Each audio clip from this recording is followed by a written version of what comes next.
Good morning students. कल हमने third chapter पढ़ा था सवैये और कवित्व, जो देव कवि द्वारा रचित थे।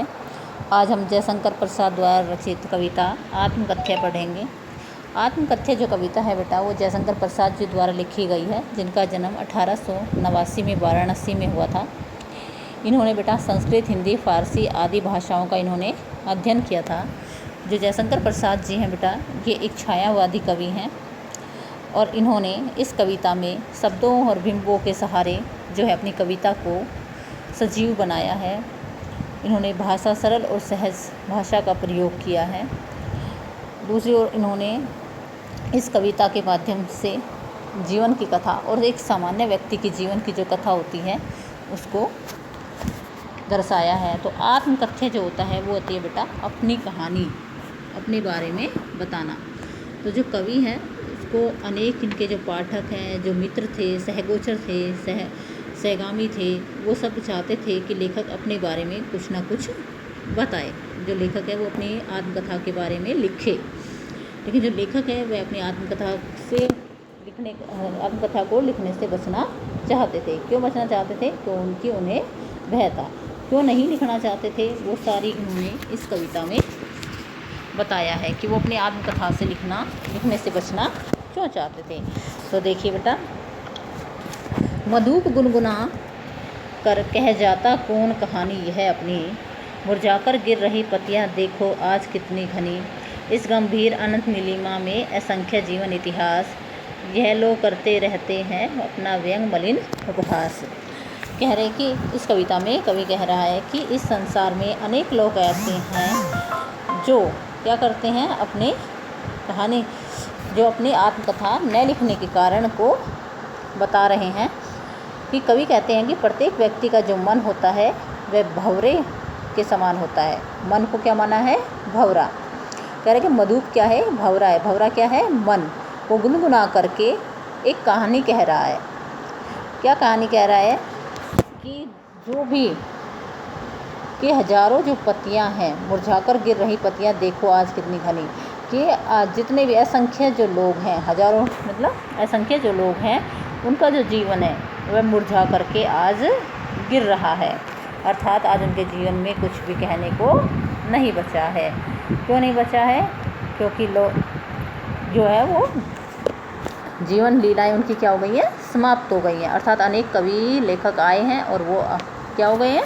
समाप्त हो गए हैं, अर्थात मृत्यु को प्राप्त हो गए हैं। इस प्रकार अंतहीन जो नीलिमा है, अर्थात जो संसार है हमारा वो अनंत है, अर्थात काफ़ी दूर तक फैला, जैसे आकाश फैला हुआ है ऐसे ही जो संसार है वो फैला हुआ है। उसमें असंख्य जीवन इतिहास है। असंख्य जीवन इतिहास में अनेक लोगों का जीवन इतिहास उसके अंदर है, जो क्या हो गया आजकल बिगड़ गया है उनका।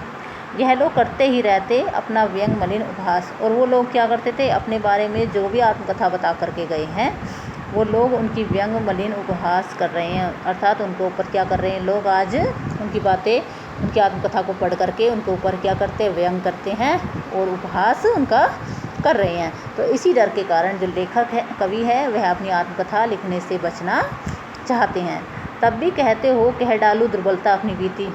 कवि कहता है कि यदि आप चाहते हो कि मैं अपनी दुर्बलता, अपने जीवन की कमजोरी को आप लोगों से बताऊं, इतने कहने पर भी कि लोग जो हैं वो क्या करेंगे? उपहास करेंगे, मजाक उड़ाएंगे मेरे जीवन का। तो यदि आप चाहते हो तो कि मैं अपनी दुर्बलता को फिर भी बताऊं। यह सुनकर तुम पाओगे देखोगे यह गागर रीति। कह रहे कि मेरा जो जीवन है वो क्या है? खाली है। और मेरे जीवन की जो आत्मकथा है उसको सुन करके, उसको पढ़ करके पाठकों को सुख की प्राप्ति नहीं होगी। क्यों नहीं होगी? क्योंकि जो मेरा जीवन है वो गागर, उसकी गागर जो है रीति, अर्थात मेरा जीवन क्या है? खाली है। मेरे जीवन में कुछ भी बताने लायक नहीं है। किंतु कहीं ऐसा न हो कि तुम ही खाली करने वाले अपने को समझो, मेरा रस ले अपनी भरने वाले। कवि कहता है कि एक भय और है मुझे। क्या भय है? कहीं तुम अपने आप को, स्वयं को दोषी ना समझ लो कि तुमने ही मेरे जीवन को क्या किया है? खाली किया है। तो तुम अपने आप को दोषी समझ लो कि मेरा रस लेकर के आप क्या करते? मैंने इसलिए अपनी आत्मकथा नहीं लिखी। क्यों नहीं लिखी? क्योंकि आप उसमें रस लेते, आनंद की प्राप्ति करते और मेरे जीवन को क्या करते? खाली करते। इसलिए कह रहे हैं कवि कि मेरा जीवन को व्यर्थ करने वाले, कई खाली करने वाले तुम अपने आप को ही ना समझ लो, तुम अपने आप को ही दोष ना दे दो, इसलिए भी मैं अपनी आत्मकथा लिखना नहीं चाहता। ये कविता में है, कवि आत्मकथा न लिखने के कारण बता रहा है कि मैं इस कारण से अपनी आत्मकथा लिखना नहीं चाहता। यह विडम्बना अरी सरलते तेरी हंसी उड़ाऊँ मैं, भूले अपनी या प्रवंचना औरों की दिखलाऊँ मैं। कह रहे कि अरे एक विडम्बना और है मेरी। क्या विडम्बना है कि यह कितना सरल है कि तेरी हंसी उड़ाऊँ मैं, कि मैं तुम्हारी हंसी उड़ाऊँ, भूल अपनी और प्रवंचना औरों को दिखलाऊँ मैं। कि कैसी विडम्बना है कि मैं आत्मकथा लिखूँ, अपनी आत्मकथा लिख करके अपनी हंसी उड़वाऊँ संसार से, और अपनी भूलों को, अपनी प्रवंचना जो मुझे धोखे प्राप्त हुए हैं इस संसार से, उन सबको मैं दूसरों को दिखलाऊँ, अपने बारे में लिखूँ, दूसरों जो लोगों से मुझे दुख पीड़ा मिली है उसके बारे में बताऊँ, क्या इस जीवन में मैंने भूल की है, गलतियाँ की हैं, उन सबको बताऊँ। और फिर लास्ट में क्या होगा, लोग क्या करेंगे, मेरी हंसी उड़ाएंगे। तो ये भी कैसी विडम्बना है, इसलिए मैं लिखना नहीं चाहता। उज्ज्वल गाथा कैसे गाऊँ मधुर चांदनी रात की, अरे खिलखिलाकर हंसते होने वाली उन बातों की। और कवि कहता है मेरे जीवन में कुछ अच्छी यादें भी हैं, उज्ज्वल गाथाएँ भी हैं, मधुर चांदनी रात्रि के समान। जैसे उसमें मैं अपनी जो मधुर चांदनी रात की जो मेरी उज्ज्वल गाथाएँ हैं, जो खिलखिलाकर हंसने वाली हैं, उन सभी बातों को मैं लोगों से बताना नहीं चाहता। क्यों नहीं बताना चाहता? क्योंकि कुछ ही यादें जो अच्छी हैं मेरे पास मेरी प्रिया की, उनको मैं लोगों से बताना नहीं चाहता हूँ। मिला कहाँ वह सुख जिसका मैं स्वप्न देखकर जाग गया। कवि कहता है कि मेरे जीवन में कोई सुख नहीं था, कभी यदि मैंने स्वप्न में भी अपने सुख को देखा है तो आलिंगन, जैसे ही मैंने उसको आलिंगन करना चाहा तो वह मुस्कुरा करके मुझसे दूर भाग गया। अर्थात स्वप्न में भी मुझे सुख की प्राप्ति नहीं हुई। जिसके अरुण कोपलों की मतवाली सुंदर छाया में, अनुरागनी उषा लेती थी निज सुहाग मधुमाया में।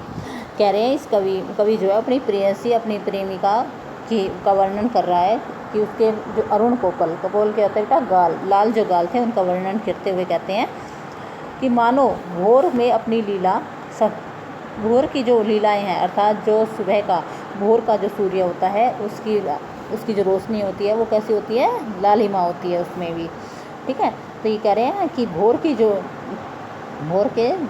लीला की लाली है उसमें प्रेयसी के जो गाल हैं, उन्हें कवि का तो मानना है कि जो मेरी प्रेयसी के जो गाल हैं वो क्या कहते हैं, उसकी जो लालिमा है उसे वो कहाँ से प्राप्त हुई है, लालिमा है जो वो सूरज की रोशनी से प्राप्त हुई है। अनुरागनी उषा लेती निज सुहाग मधुमाया से। अर्थात मेरे जो प्रेयसी के जो कपोल हैं, जो गाल हैं, उनकी जो लालिमा है वो उषा काल से प्राप्त हुआ है और उसी से उसने अपनी सुंदरता को बनाया है। अर्थात कवि ने इन दो पंक्तियों में किससे, अपने प्रेयसी के सुंदरता का वर्णन किया है। नेक्स्ट देखिए बेटा, उसकी स्मृति पाथ्य बना है थके पथिक की पंथा की। कवि कहता है कि जो मेरी प्रिया की जो यादें हैं, स्मृति हैं, वो मेरे जीवन का पाथ्य हैं। पाथ्य होता है मार्ग का सहारा। मेरे जीवन का क्या है, वो मार्ग का सहारा है, जिसके सहारे मैं अपने जीवन को व्यतीत कर रहा हूँ। थके पथिक पंथा, जैसे थके हुए जो पथिक होते हैं, जो यात्री होते हैं, रास्ते में पाथ्य लेकर के जाते हैं। पाथ्य होता है मार्ग में भोजन, मार्ग का जो भोजन होता है जो अपने साथ में लेकर के जाते हैं, जिससे वो बैठ करके खा पी करके अपनी थकावट दूर करते हैं। उसी प्रकार जो लेखक है वो अपनी जीवन यात्रा में अपनी प्रिया की जो स्मृतियाँ हैं उनको याद करके के अपने जीवन की जो यात्रा है उसको पूरा कर रहे हैं। सीवन का उधेड़ कर देखोगे क्या तुम मेरी कंथा आज कहूँ। कह रहे कि आप मेरे जीवन, क्या मेरी कंथा की, छोटे से जीवन की कैसे बड़ी कथाएं आज कहूँ। कह रहे कि यदि तुम मेरे जीवन की सीवन को उधेड़ करके, सिलाई को उधेड़ करके देखोगे तो जो वह मेरी कंथा जो है, मेरी जो कहानी है वो जो क्या है, कुछ भी नहीं है उसमें, खाली है। कंथा होती है अर्थ गूदड़ी है, एक कवि के अंतर्मन के भाव के लिए प्रयोग किया गया है। तो कंथा क्या, गूदड़ी। जैसे गूदड़ी होती है, जब हम गूदड़ी को खोल कर देखते हैं तो गूदड़ी के अंदर फटे पुराने वस्त्र भरे हुए होते हैं। उसी प्रकार कवि कह रहा है कि मेरे जीवन में भी सब बेकार की यादें भरी हुई है, कुछ भी अच्छा नहीं है।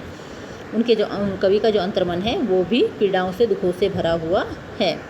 छोटे से जीवन की कैसे बड़ी कथाएं आज कहूँ। कवि कहता है कि मैं अपने छोटे से जीवन की बड़ी बड़ी कथाएं आज आप लोगों से कैसे कहूँ। मेरा जो जीवन है बड़ा छोटा है और सरल है, कुछ भी उसमें बताने लायक नहीं है। क्या यह अच्छा नहीं कि औरों की सुनता मैं मौन रहूँ। कवि कहता है कि यह अच्छा नहीं है कि मैं बस दूसरों के बारे में ही सुनता रहूँ और अपने विषय में मैं मौन रहूँ। सुनकर क्या तुम भला करोगे मेरी भोली आत्मकथा। करके तुम मेरी भोली भाली आत्मकथा को समझ करके पूरा सुन करके तुम्हें क्या मिलेगा, भला तुम्हें किस सुख की प्राप्ति क्या होगी। अर्थात तुम्हें सुख की प्राप्ति नहीं होगी। जो मेरी आत्मकथा है वो भोली है, सीधी सादी, क्योंकि उसमें कुछ भी अच्छा नहीं है।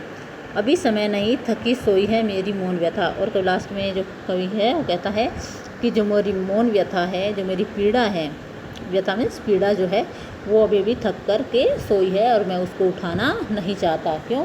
क्योंकि जो व्यथा है, वो जो पीड़ा के दिन जो हैं वो कवि के बीत चुके हैं, लेकिन अब कवि जो है उनको याद करके या फिर अपनी कविता के माध्यम से लिख करके उन दुख को दोबारा दुगना करना नहीं चाहता है। ठीक है बेटा, ये तो इस चैप्टर्स के जो क्वेश्चन आंसर्स हैं वो आप कर लेंगे और इस कविता को ध्यान से पढ़ेंगे। कुछ समझ में ना आए तो उसको दोबारा आप पूछ लेना बेटा।